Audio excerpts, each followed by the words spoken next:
के इस वीडियो में जो है हमारा करंट अफेयर्स की श्रृंखला के अंतर्गत चलाए जा रहे सेट प्रैक्टिस का 9वां वीडियो। ये हमारे हाल ही में प्रकाशित एडुटोरिया की करंट अफेयर्स बुक से ली गई है, जो 1 वर्षों के घटनाक्रम पर आधारित है।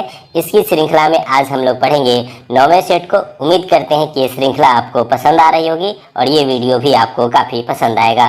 तो चलिए दोस्तों, शुरू करते हैं पहले प्रश्न के साथ। पहला प्रश्न जो है हमारा वो है, पुस्तक the India way study for a unsold world किसने लिखी है?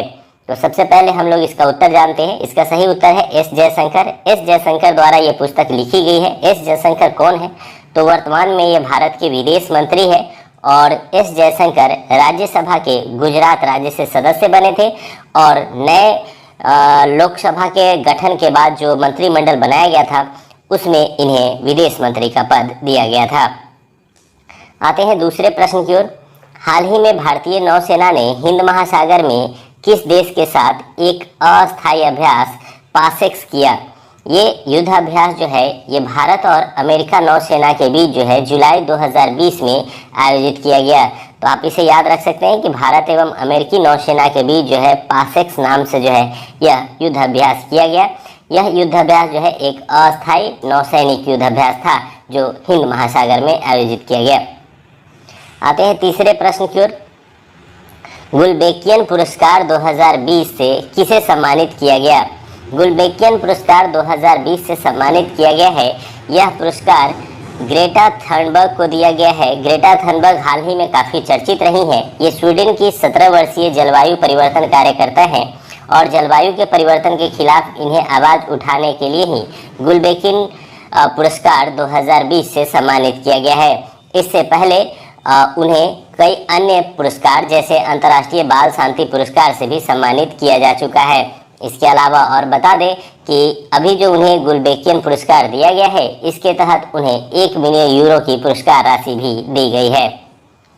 चौथे प्रश्न की ओर आते हैं। हाल ही में भारत ने किस राज्य में विश्व स्तरीय राष्ट्रीय समुद्री धरोहर कॉम्प्लेक्स का स्थापना हेतु पुर्तगाल से समझौता किया है? तो ये पुर्तगाल से जो समझौता किया गया है ये काफ़ी चर्चित है और भारत की काफ़ी धरोहर स्थिति वाले जगह से चुना गया है, जो कि गुजरात से संबंधित है और ये गुजरात के लोथल से संबंधित है। आपको पता होगा कि लोथल सिंधु घाटी सभ्यता के दौरान जो है महत्वपूर्ण बंदरगाह था। तो आइए जानते हैं इस प्रश्न के विषय में। भारत और पुर्तगाल ने जनवरी 2020 में गुजरात के लोथल में विश्व स्तरीय राष्ट्रीय समुद्री धरोहर कॉम्प्लेक्स के निर्माण के लिए जो है समझौता किया है और लोथल जो है वो वास्तव में एक विश्व स्तरीय सबसे प्राचीन बंदरगाहों में से एक रहा है। आते हैं 5वें प्रश्न की ओर। 2022 में राष्ट्रमंडल खेलों की निशानेबाजी और तीरंदाजी प्रतियोगिता का आयोजन कहाँ किया जाएगा? तो सबसे पहले तो आपको ये पता होगा कि ये जो बर्मिंघम है यहाँ पर आयोजित होने वाला है राष्ट्रमंडल खेल, लेकिन इस प्रश्न का उत्तर बर्मिंघम नहीं है, इसीलिए ये प्रश्न आपसे पूछा गया है। बर्मिंघम में होने वाले राष्ट्रमंडल खेल में जो तीरंदाजी की प्रतियोगिता होगी और निशानेबाजी की प्रतियोगिता होगी उसका आयोजन भारत में किया जाएगा और यह भारत के चंडीगढ़ में आयोजित होगा। आते हैं 6ठे प्रश्न की ओर। Settling to the top the story of PV Sindhu पुस्तक किसके द्वारा लिखी गई है? ये पुस्तक लिखी गई है बी कृष्णस्वामी के द्वारा और इस पुस्तक के बारे में बता दें कि यह पीवी सिंधु के जीवनी पर आधारित है और पीवी सिंधु जो है हाल ही में भारत की ओर से खेलते हुए विश्व नंबर 1 रैंक पे भी आई थी और भारत की यह बैडमिंटन खिलाड़ी हैं। आते हैं 7वें प्रश्न की ओर। 7वां प्रश्न है, 23 सितंबर 2020 को हिंद महासागर में पैसेज नौसैनिक युद्धाभ्यास भारत के किस देश के साथ संपन्न किया? तो भारत ने किस देश के साथ हिंद महासागर में पैसेज नौसैनिक युद्धाभ्यास किया? अभी थोड़ी देर पहले हम लोगों ने पढ़ा था पासेक्स, ये है पैसेज। तो इस प्रश्न का सही उत्तर जो है वो है ऑप्शन बी, ऑस्ट्रेलिया के साथ ये युद्धाभ्यास किया गया। आइए जानते हैं इसके विषय में। भारत और ऑस्ट्रेलिया की नौसेना ने 23 एवं 24 सितंबर को पूर्वी हिंद महासागर में पैसेज नौसैनिक युद्धाभ्यास का आयोजन किया गया। इससे पहले भारत और अमेरिका और जापान के साथ इस प्रकार का युद्धाभ्यास कर चुका है। आते हैं 8वें प्रश्न की ओर। जनवरी 2020 में नसीम अल बहर नौसेना अभ्यास भारत ने किस देश के साथ संपन्न किया? तो इस प्रश्न के सही उत्तर की ओर हम लोग चलते हैं। जनवरी 2020 में नसीम अल बहर नौसैनिक अभ्यास तो ये जो युद्धाभ्यास किया गया है इसका सही उत्तर है ओमान। आइए जानते हैं इसके विषय में। तो ओमान के साथ द्विवार्षिक नौसेना अभ्यास जो है ये किया गया है, गोवा के तट पे इसका आयोजन किया गया था। तो आप इस जगह का भी नाम याद रख सकते हैं, कई बार ये भी प्रश्न में पूछ लिया जाता है। आते हैं 9वें प्रश्न की ओर। 9वां प्रश्न है, मुद्रास्फीति का सामना करने के लिए किस देश ने अपने देश की मुद्रा का नाम बदलकर टोमन करने का निर्णय लिया है? ये काफी चर्चित भी रहा था और इस प्रश्न का सही उत्तर है ऑप्शन ए, ईरान। ईरान ने अपनी मुद्रा का जो बड़ी मुद्रा है उसका नाम टोमान कर लिया और इस टोमन या टोमान नाम की मुद्रा के माध्यम से 10,000 रियाल के बराबर की एक मुद्रा जारी होती है, जिसके थ्रू वह जो है अपने मुद्रा की स्थिति को जो है सुधारना चाह रहा है। खास करके अमेरिकी प्रतिबंधों के कारण जो मुद्रा की दर में गिरावट हुई है उसको सुधारने के लिए इस प्रकार का प्रयास जो है वो ईरान के द्वारा किया गया है। 10वें प्रश्न की ओर आते हैं। फीफा महिला विश्व कप 2019 के संबंध में निम्नलिखित कथनों पर विचार करें। तो फीफा महिला विश्व कप जो है 2019 में आयोजित हुआ था, जून और जुलाई के महीने में। इसके संबंध में जाने, इसका आयोजन फ्रांस में किया गया था, ये सही है। इसके अलावा इसमें विजेता देश जो है वो यूएसए रहा था और यूएसए ने फाइनल में नीदरलैंड्स को हराया था।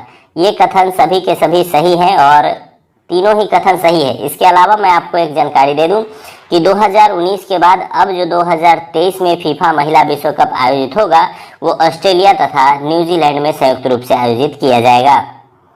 आते हैं 11वें प्रश्न की ओर। आर्द्र भूमि दिवस 2 फरवरी 2020 का थीम क्या था? तो सबसे पहले वेटलैंड डे जो मनाया जाता है 2 फरवरी 2020 को, उसको आपको याद रखिए कि 2 फरवरी को प्रतिवर्ष मनाया जाता है। इस बार जो मनाया गया उसका थीम क्या था?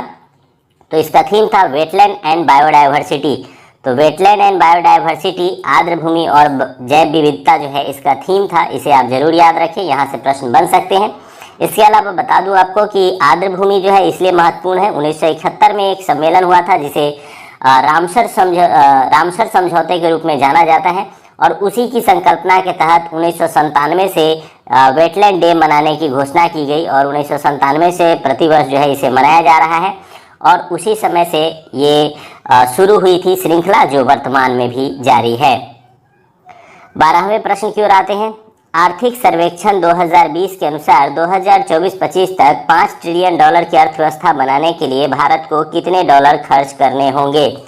तो इस बार के बजट में ये चीज़ें डिस्कस की गई थी, आर्थिक सर्वेक्षण में भी इस पर बात की गई थी और इसके लिए जो राशि तय की गई है वो है $1.4 ट्रिलियन। $1.4 ट्रिलियन खर्च करने के बाद ऐसा अनुमान लगाया जा रहा है कि $5 ट्रिलियन की जो अर्थव्यवस्था है वो भारत बन पाएगा।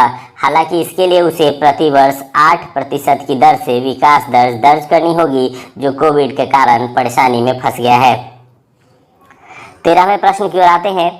नागरिकता संशोधन कानून के विरोध में प्रस्ताव पारित करने वाला पहला राज्य कौन बना? आपको पता है कि हाल ही में नागरिकता संशोधन कानून जो है वो केंद्र सरकार द्वारा पास किया गया, जिसके कई राज्य सरकारों ने पसंद नहीं किया और इसके विरोध सबसे पहले जो है वो केरल राज्य द्वारा किया गया है। आइए जानते हैं इसके विषय में। केरल के मुख्यमंत्री पी विजयन ने नागरिकता संशोधन कानून CAA को रद्द करने की मांग करते हुए राज्य विधानसभा में इस संबंध में प्रस्ताव पारित किए। CAA क्या है, आइए जानते हैं इसको।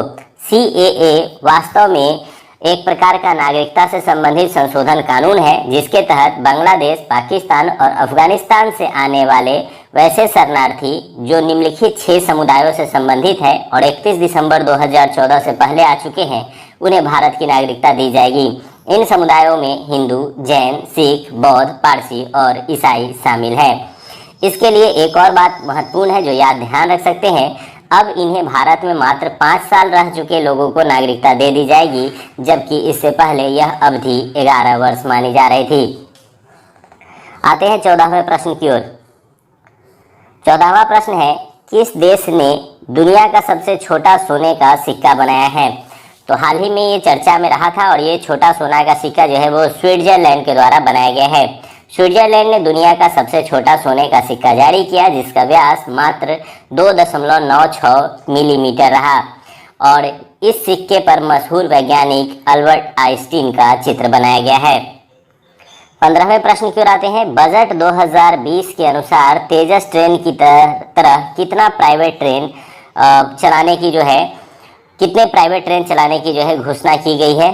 तो बजट 2020 में वित्त मंत्री निर्मला सीतारमण जी ने कहा था कि पब्लिक प्राइवेट पार्टनरशिप PPP के तहत जो है कुल 150 ट्रेनें जो है चलाई जाएंगी, प्राइवेट ट्रेनें चलाई जाएंगी जो तेजस के पैटर्न पे होंगी। आते हैं 16वें प्रश्न की ओर। भारतीय नौसेना के लिए विशेष श्रेणी का डीजल किसने तैयार किया है। तो भारतीय नौसेना के लिए यूज होने वाले या भारतीय सेना के लिए यूज होने वाले एक विशेष तरह का जो डीजल है वो तैयार किया गया है IOCL द्वारा, यानी IOC जो हमारी संस्था है उसके द्वारा ये तैयार किया गया है। इंडियन ऑयल कॉरपोरेशन लिमिटेड के द्वारा ये तैयार किया गया है। इसके द्वारा जो है high flash high speed diesel तैयार किया गया है। इसका इस्तेमाल भारतीय नौसेना के जहाज़ों में ईंधन के रूप में किया जाएगा। और ICL के बारे में बता दें कि ये 1959 में स्थापित हुई थी और भारत के 10 महारत्न कंपनियों में इसे शामिल किया गया है। आते हैं 17वें प्रश्न की ओर। कौन सा राज्य वर्ष 2020 को सुशासन संकल्प वर्ष के रूप में मनाने का निर्णय लिया है। तो इसका सही उत्तर है हरियाणा। हरियाणा के मुख्यमंत्री मनोहर लाल खट्टर ने वर्ष 2020 को सुशासन संकल्प वर्ष के रूप में मनाने का निर्णय लिया और इसकी घोषणा की। इस दौरान राज्य की जनता से शासन के संबंध में सुझाव आमंत्रित किए जाएंगे। इस उद्देश्य से एक विशेष वेबसाइट भी तैयार किया गया है जिसके माध्यम से ये सुझाव प्राप्त किया जा सकेगा। आते हैं 18वें प्रश्न की ओर। ऑपरेशन इंसानियत संबंधित है।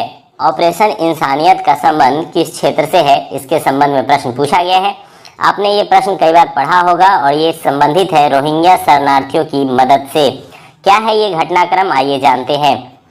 वास्तव में बांग्लादेश में शरणार्थी बने लाखों रोहिंग्या मुसलमानों के लिए ऑपरेशन इंसानियत के तहत राहत सामग्री जो है वो भारत द्वारा भेजी गई थी।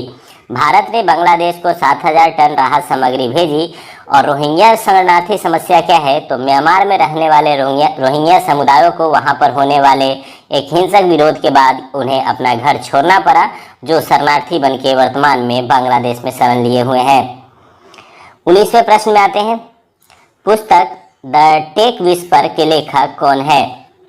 तो द टेक विस्पर पर पुस्तक के लेखक जो है वो जसवीर बिंद्रा है और जिसका विमोचन जो है इस पुस्तक का अक्टूबर 2019 में किया गया था। तो जसवीर बिंद्रा जो है, आप पुस्तक का नाम याद रखेंगे, यहाँ से प्रश्न बन सकता है। 20वें प्रश्न की ओर आते हैं। हाल ही में 31वां इंदिरा गांधी राष्ट्रीय एकता पुरस्कार किसे प्रदान किया गया। तो ये पर्यावरण जो विद हैं, एक काफ़ी चर्चित भी रहे हैं, चंडी प्रसाद भट्ट, उन्हें दिया गया है। ये कांग्रेस पार्टी की तरफ से दिए जाने वाला पुरस्कार है, इंदिरा गांधी राष्ट्रीय एकता पुरस्कार। और ये पुरस्कार जो है चंडी प्रसाद भट्ट जी को दिया गया है, जो उनकी पुण्यतिथि 31 अक्टूबर को दिया गया था। आते हैं 21वें प्रश्न की ओर। 23वें राष्ट्रीय युवा उत्सव का आयोजन कहाँ किया जाएगा। तो इसका सही उत्तर है लखनऊ में। स्वामी विवेकानंद की जयंती के उपलक्ष्य में fit youth fit India mission के तहत लखनऊ में 12 से 16 जनवरी के बीच जो है 23वें राष्ट्रीय युवा महोत्सव 2020 का आयोजन किया गया। ये कहाँ किया जाएगा नहीं, बल्कि 2020 में किया जा चुका है। तो आप इसे याद रखेंगे कि इसका आयोजन कहाँ किया गया था, तो लखनऊ में किया गया था। 22वें प्रश्न की ओर आते हैं। हाल ही में अनुबंध कृषि पर कानून बनाने वाला भारत का पहला राज्य कौन बन गया है। इसका सही उत्तर है तमिलनाडु। तमिलनाडु भारत का वो पहला राज्य बन गया है जिसने अनुबंध कृषि पर कानून बनाया है। अनुबंध कृषि के तहत पोल्ट्री के अलावा गन्ने, जड़ी बूटियों की खेती के संबंध में भी किसानों के कल्याण हेतु इस प्रकार का कानून बनाया गया है, ताकि किसान और कृषि दोनों से संबंधित उद्योगों का विकास किया जा सके। 23वें प्रश्न की ओर आते हैं। हाल ही में जल शक्ति मंत्रालय किस मंत्रालय को मिलाकर के बनाया गया है। अभी हाल ही में जल शक्ति मंत्रालय को कई मंत्रालयों के संगठन के पश्चात तैयार किया गया है। इसका सही उत्तर है जल संसाधन मंत्रालय, जो कि पहले से ही था, नदी विकास और गंगा संरक्षण मंत्रालय, इसके अलावा पेयजल एवं स्वच्छता मंत्रालय, ये तीनों को मिलाकर के बनाया गया है जल शक्ति मंत्रालय। इसमें स्वास्थ्य एवं परिवार कल्याण मंत्रालय शामिल नहीं है। इस प्रकार से इसका ऑप्शन सी जो है सही उत्तर है। आते हैं 24वें प्रश्न की ओर। पैरा बैडमिंटन विश्व चैंपियनशिप 2019 का खिताब गोल्ड मेडल किसने जीती? तो पैरा बैडमिंटन का मतलब है विकलांगों के द्वारा खेले जाने वाले बैडमिंटन टूर्नामेंट से, और इस टूर्नामेंट के 2019 संस्करण को किसने जीता? तो इसका सही उत्तर है भारतीय पैरा बैडमिंटन खिलाड़ी मानसी जोशी ने स्विट्जरलैंड के बासेल शहर में विश्व पैरा बैडमिंटन चैंपियनशिप की महिला एकल फाइनल मुकाबले को जीत लिया है और इस खिताब को जीता। इसके अलावा पीवी सिंधु विश्व बैडमिंटन चैंपियनशिप में गोल्ड मेडल जीतने वाली इकलौता खिलाड़ी रही हैं। आते हैं अब 25वें प्रश्न की ओर। 25वां प्रश्न है हमारा, अंतर्राष्ट्रीय मुद्रा कोष IMF ने प्रमुख प्रबंधन निदेशक किसे बनाया गया है? तो IMF के हाल ही में प्रबंधक और निदेशक के रूप में किन्हें चुना गया है? इस प्रश्न का सही उत्तर है क्रिस्टलिना जॉर्जीवा। तो क्रिस्टलिना जॉर्जीवा को जो है यह पद दिया गया है। इससे पहले आपको पता है कि क्रिस्टलिना लगार्ड जो है इस पद पर थी। 26वें प्रश्न की ओर आते हैं। जून 2019 में कौन सा देश वित्तीय अपराधों को रोकने के लिए Gomel anti money laundering platform को लॉन्च किया? तो ये GOAML जो है ये किसके द्वारा जो है वित्तीय अपराधों को रोकने के लिए एक प्लेटफॉर्म लॉन्च किया गया है? तो इसका सही उत्तर है UAE द्वारा जो है इसे तैयार किया गया है। क्या है ये, आइए जानते हैं। UAE ने वित्तीय अपराधों को रोकने के लिए anti money laundering platform GOAML launch किया। यह मंच UAE की वित्तीय खुफिया इकाई को धन शोधन, आतंकवाद के वित्त पोषण और अन्य अवैध गतिविधियों के बारे में जानकारी देगा, जिससे इसे रोकने में मदद मिलेगी। 27वें प्रश्न की ओर आते हैं। हाल ही में 2 अक्टूबर 2019 को महात्मा गांधी जी की कौन सी जयंती मनाई गई थी? तो 2 अक्टूबर 2019 जो है वो काफ़ी चर्चित था, क्योंकि ये जो महात्मा गांधी की जन्म तिथि थी वो 150वीं जन्म तिथि थी, जिसके कारण ये चर्चित रही थी। और अभी जो मनाया गया है वो 151वां मनाया गया है 2020 में। तो आपको 19 भी याद रखना है और 20 भी याद रखना है। आपको पता है कि 2 अक्टूबर 1869 को उनका जन्म हुआ था और उनकी मृत्यु जो है वो 30 जनवरी 1948 को हुई थी। आते हैं 28वें प्रश्न की ओर। किस व्यक्ति ने हाल ही में वर्ल्ड एथलेटिक्स में सबसे ज़्यादा स्वर्ण जीतने के मामले में यूसेन बोल्ट को पीछे छोड़ दिया है? यानी सबसे ज़्यादा गोल्ड मेडल जीतने के मामले में यूसेन बोल्ट तक को पछाड़ दिया है। ये है अमेरिका की महिला wrestler Allison Felix. Allison Felix ने जो है ये यूसेन बोल्ट को भी जो है पीछे छोड़ दिया है।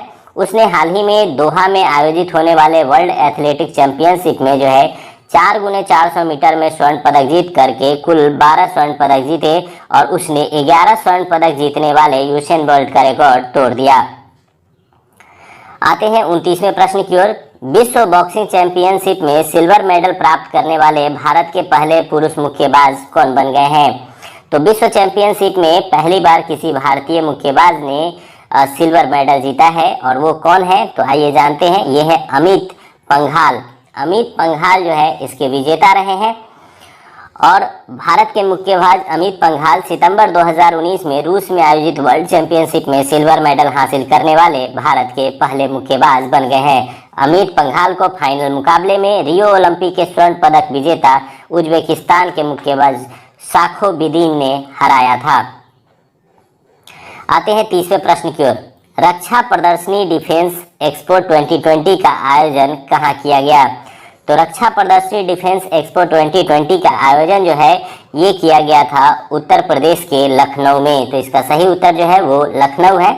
इसके विषय में मैं बता दूं कि फरवरी 2020 में इसका प्रदर्शन किया गया था और इसके तहत रक्षा उपकरणों के कारोबारियों को आमंत्रित किया गया था। 70 से अधिक देशों के कारोबारी इसमें शामिल हुए थे। लगभग 1028 कंपनियों ने अपने उत्पाद एवं तकनीकों का यहाँ प्रदर्शन किया, जिसमें 172 कंपनियां जो थी वो विदेशी कंपनियां थी। 31वें प्रश्न की ओर आते हैं। भारत किस देश से 36 राफेल विमान खरीद रहा है? और हाल ही में उसकी पहली खेप जो है वो भारत में आ भी गई है और इसका सही उत्तर आपको पता भी होगा कि यह जो है राफेल विमान की जो खरीद की गई है ये फ्रांस से की गई है और फ्रांसीसी कंपनी जो है एरोस्पेस कंपनी के माध्यम से जो है इसका खरीद बिक्री किया गया है। आते हैं 32वें प्रश्न की ओर। 32वां प्रश्न हमारा है, वर्ष 2019 में साहित्य के लिए नोबेल पुरस्कार किसे दिया गया था? तो वर्ष 2019 छोड़ दीजिए, अब तो 20 भी आ गया है, लेकिन हम लोग देखते हैं इसका सही उत्तर क्या है। तो वर्ष 2019 के लिए ये पीटर हैंडके को यह पुरस्कार दिया गया था। उन्हें मानवीय अनुभव की परिधि और विशेषता को भाषाई सरलता के जरिए जो है प्रस्तुत करने के लिए पुरस्कार दिया गया था। लेकिन अब आपको मैं बता दूं कि 2020 में जो ये पुरस्कार दिया गया है, ये अमेरिकी कवयित्री लुइस ग्लक को दिया गया है। और लुइस ग्लिक को जो दिया गया है वो उनकी बेमिसाल काव्यात्मक शैली में जो आवाज़ है उनकी, उसके लिए ये दिया गया है। 33वें प्रश्न की ओर आते हैं। नीति आयोग ने भारत नवाचार सूचकांक के अनुसार नवाचार के मामले में पहले स्थान पर कौन सा राज्य रहा?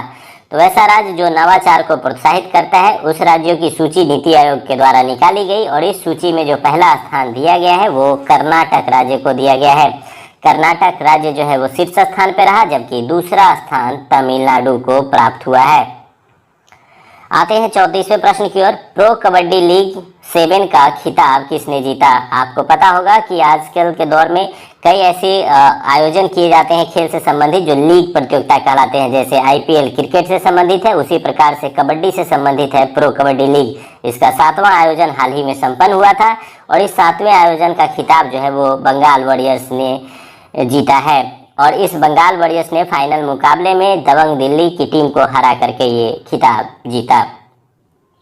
आते हैं अब 35वें प्रश्न की ओर। 35वां प्रश्न है हमारा। देश के पहले केंद्रीय पुलिस विश्वविद्यालय की स्थापना कहाँ की जा रही है? तो देश में केंद्रीय पुलिस विश्वविद्यालय की स्थापना का पहला प्रयास जो है ये किया जा रहा है और इसका सही उत्तर है ग्रेटर नोएडा। ग्रेटर नोएडा में सबसे पहले जो है केंद्रीय पुलिस विश्वविद्यालय की स्थापना की जा रही है। ये यमुना एक्सप्रेसवे के किनारे बनाया जा रहा है। आते हैं 36वें प्रश्न की ओर। भारत एवं किस देश के बीच द्विपक्षीय सैन्य अभ्यास बोल्ड कुरुक्षेत्र के नाम से संपन्न हुआ था? तो यह भारत और सिंगापुर के बीच जो है आयोजित किया गया था। तो इसका सही उत्तर है ऑप्शन बी, भारत और सिंगापुर के बीच। यह 12वां आयोजन था और इसका आयोजन जो है वो झांसी में किया गया था। आते हैं 37वें प्रश्न की ओर। किस देश ने आधिकारिक रूप से 2015 में हुए परमाणु समझौते JCPOA को तोड़ दिया है? तो ये काफ़ी चर्चित भी रहा था। ये अमेरिका के साथ बढ़ते तनाव के रिश्तों के कारण जो है ईरान ने इसको तोड़ दिया है। तो ईरान और अमेरिका के बीच मूल रूप से ये संधि थी और इसे तोड़ दिया है ईरान के द्वारा। और इसको तोड़ने के बाद जो है अमेरिकी देश ने जो है कई पाबंदियां जो है वो ईरान पर लगा दी हैं। आते हैं 38वें प्रश्न की ओर। किस ई-कॉमर्स कंपनी ने भारत में दुनिया का सबसे बड़ा ऑफिस खोला है? ये बहुत ही इंपॉर्टेंट क्वेश्चन है और काफ़ी ज़्यादा चर्चा का विषय भी रहा है, इसलिए इसे याद रख सकते हैं। इसका सही उत्तर है अमेज़न। अमेज़न कंपनी ने ये खोला है। कहाँ पे खोला है ये जरूर याद रखिएगा। ये हैदराबाद में खोला गया है। तो इसका सही उत्तर जो है वो है हैदराबाद। ई कॉमर्स क्षेत्र की दिग्गज कंपनी अमेज़न ने हैदराबाद में दुनिया का सबसे बड़े कैंपस खोलने का निर्णय लिया। इस कैंपस में जो है कंपनी के 15,000 वर्कर्स जो है वो काम करेंगे, जिसके कारण ये चर्चा का विषय बना। आते हैं 39वें प्रश्न की ओर। विश्व मलेरिया दिवस कब मनाया जाता है? तो विश्व मलेरिया दिवस जो मनाया जाता है वो मनाया जाता है 25 अप्रैल को। और इसके बारे में एक और जानकारी दे दूं कि भारत के द्वारा जो है इस मलेरिया को समाप्त करने के लिए जो लक्ष्य निर्धारित किया गया है वो 2030 निर्धारित किया गया है और 2030 तक भारत में पूरी तरह से मलेरिया को समाप्त करने का लक्ष्य रखा गया है। मलेरिया की बात करें तो ये एक प्रोटोजोआ जनित रोग है। आते हैं 40वें प्रश्न की ओर। विश्व का पहला मानवाधिकार को समर्पित टीवी चैनल कहाँ पे प्रारंभ किया गया? तो मानवाधिकार से संबंधित पहला टीवी चैनल जो है वो शुरू किया गया है, ये ब्रिटेन में शुरू किया गया है। ब्रिटेन के लंदन में इसका प्रसारण किया गया है और ये लगभग 20 देशों की ऑडियंस तक इसकी पहुंच हो पाएगी।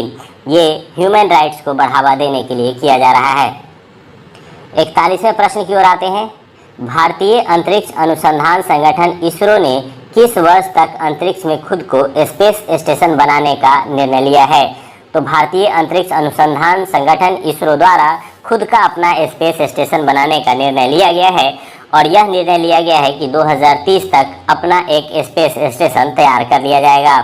इसके अध्यक्ष जो है वो अभी के सिवान है, जबकि इसरो की स्थापना 1969 में की गई थी। आते हैं 42वें प्रश्न की ओर। अंतरिक्ष में स्पेस वॉक करने वाले पहले व्यक्ति का नाम जिसका हाल ही में निधन हो गया है।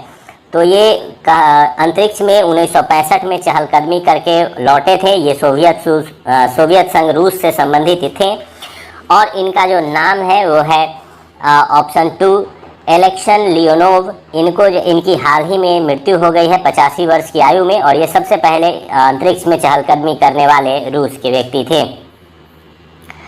43वें प्रश्न की ओर आते हैं। विश्व के सबसे बड़े अंडर वन रूफ हवाई अड्डे टर्मिनल का निर्माण किस देश में किया गया है? तो विश्व के सबसे बड़े अंडर वन रूफ हवाई अड्डे टर्मिनल का निर्माण कहाँ किया जा रहा है या कहाँ किया गया है? तो इसका जो सही उत्तर है वो है तुर्की में किया जा रहा है। इसके संबंध में बता दूं कि तुर्की के इस्तांबुल में दुनिया का सबसे बड़ा अंडर वन रूफ हवाई अड्डा खोला गया है जो 90 मिलियन यात्रियों की सेवा करने में सक्षम होगा। आते हैं 44वें प्रश्न की ओर। किस देश की अदालत ने हिंदी को तृतीय आधिकारिक भाषा के रूप में शामिल किया है? तो यह शामिल किया गया है, इसका सही उत्तर है संयुक्त अरब अमीरात के द्वारा यूएई ने अपने आधिकारिक भाषा में हिंदी को शामिल कर लिया है। इससे पहले यहाँ पर आधिकारिक भाषा के रूप में अरबी और अंग्रेजी ही शामिल थी। इसके बाद हिंदी को तीसरी भाषा के रूप में शामिल कर आधिकारिक भाषा बना लिया गया है। अब आते हैं 45वें प्रश्न की ओर। 45वां प्रश्न है, किस राज्य के मिष्ठान रसगुल्ला को जीआई टैग प्रदान किया गया है? तो यहाँ पे कई बार कंफ्यूजन होता है क्योंकि रसगुल्ला जो है वो पश्चिम बंगाल का काफ़ी फेमस जो है वो मिठाई है, लेकिन जो जीआई टैग दिया गया है वो ओडिशा के रसगुल्ला मिठाई को दिया गया है। आते हैं 46वें प्रश्न की ओर। किस राज्य द्वारा धुआं रहित रसोई के लिए प्रोजेक्ट चूल्हा लॉन्च किया गया है? ये प्रोजेक्ट चूल्हा जो है ये महाराष्ट्र सरकार द्वारा लॉन्च किया गया है। महाराष्ट्र सरकार ने महिलाओं को धुएं से मुक्त रसोई का माहौल देने के लिए चूल्हा नामक प्रोजेक्ट जो है वो लॉन्च किया है। 47वें प्रश्न की ओर आते हैं। ऑपरेशन बंदर का संबंध निम्नलिखित में से किससे है? ये काफी चर्चित रहा था और अभी भी प्रश्न की दृष्टि से महत्वपूर्ण है, इसलिए जरूर याद रखेंगे। पुलवामा हमले के बाद पुलवामा हमले में जो भारतीय वायुसेना ने जो जवाबी कार्रवाई की और जैसे मोहम्मद के ठिकानों पर जाकर के एयर स्ट्राइक किया, इसी का नाम जो है ऑपरेशन बंदर दिया गया था। तो इसका सही उत्तर जो है वो पुलवामा अटैक को लेकर के है और ऑप्शन सी है बालाकोट स्ट्राइक कोड। आते हैं 48वें प्रश्न की ओर। भारत के पहले निजी अंतरिक्ष संग्रहालय का निर्माण कहाँ किया जा रहा है? तो भारत का पहला निजी अंतरिक्ष संग्रहालय जो है ये स्थापित किया जा रहा है तेलंगाना में। इसके संबंध में बता दूं कि इसरो के सहयोग से हैदराबाद स्थित बीएम बिरला विज्ञान केंद्र ने भारत के प्रथम निजी अंतरिक्ष संग्रहालय का उद्घाटन किया गया। इस संग्रहालय में भारत के GSLV mark 3, GSLV mark 2, PSLV, Chandrayaan 1, Mangalyaan आदि जो है यहाँ पर मॉडल के रूप में जो है रखे जाएंगे ताकि लोगों को इस संबंध में जानकारी प्राप्त हो सके। आते हैं 49वें प्रश्न की ओर। मेघालय में चौथे अंतर्राष्ट्रीय चेरी ब्लॉसम उत्सव 2019 का आयोजन भारत ने किस देश के सहयोग से किया? तो सबसे पहले तो आप याद रखेंगे कि किस राज्य में ये आयोजित हुआ है। तो मेघालय राज्य में आयोजित हुआ है चेरी ब्लॉसम उत्सव 2019 और यह किया गया है दक्षिण कोरिया देश के सहयोग से। तो मेघालय के मुख्यमंत्री कॉनरेड संगमा ने शिलोंग में जो है चौथे जो है इंटरनेशनल चेरी ब्लॉसम फेस्टिवल 2019 का उद्घाटन किया और यह भारत और दक्षिण कोरिया द्वारा संयुक्त रूप से पहली बार इस तरह का आयोजन किया गया। यह शरद ऋतु में फूलने वाले फूलों के उत्सव के रूप में मनाया गया। आते हैं 50वें और आखिरी प्रश्न की ओर। किस देश ने उड़ान वाहक कंटास ने दुनिया की पहली शून्य अवशिष्ट वाणिज्यिक उड़ान संचालित की? तो ऐसा उड़ान जो पूरी तरह से जो है प्रदूषण मुक्त हो, वैसी उड़ान जो है कहाँ पे संचालित की गई है? तो इस 50वें प्रश्न का सही उत्तर है ऑस्ट्रेलिया और ये काफ़ी महत्वपूर्ण है, इसे जरूर याद रखेंगे।